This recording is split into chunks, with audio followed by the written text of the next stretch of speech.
Bonsoir à tous et bienvenue dans le flash d'information sur Vision 24 TV. À la une de l'actualité, en visite au Kenya, le président Alassane Ouattara a échangé avec son homologue William Ruto à Nairobi.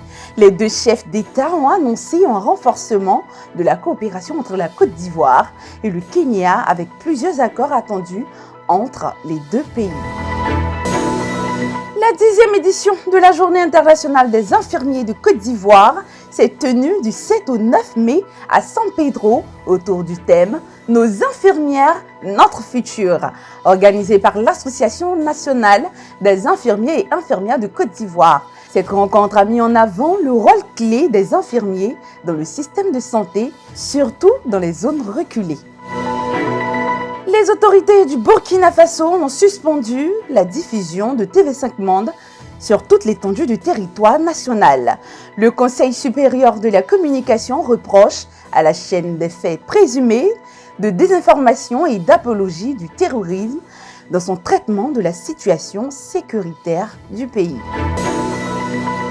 En République démocratique du Congo, Félix Tshisekedi a évoqué la possibilité d'un troisième mandat présidentiel.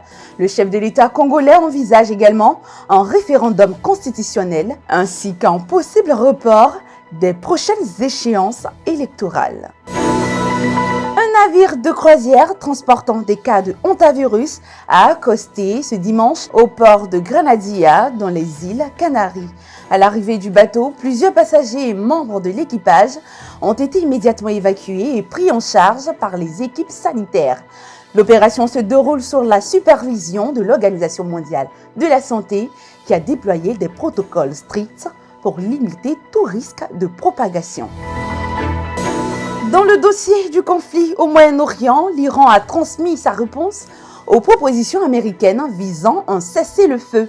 Téhéran demande notamment la fin des hostilités dans toute la région, y compris au Liban, ainsi que la levée des sanctions et le déblocage des avoirs aériens gelés à l'étranger. Des conditions jugées inacceptables par le président américain Donald Trump, qui rejette cette proposition et maintient sa proposition ferme sur le dossier. Et c'est la fin de ce flash d'information. Merci de nous suivre sur Vision 24 TV.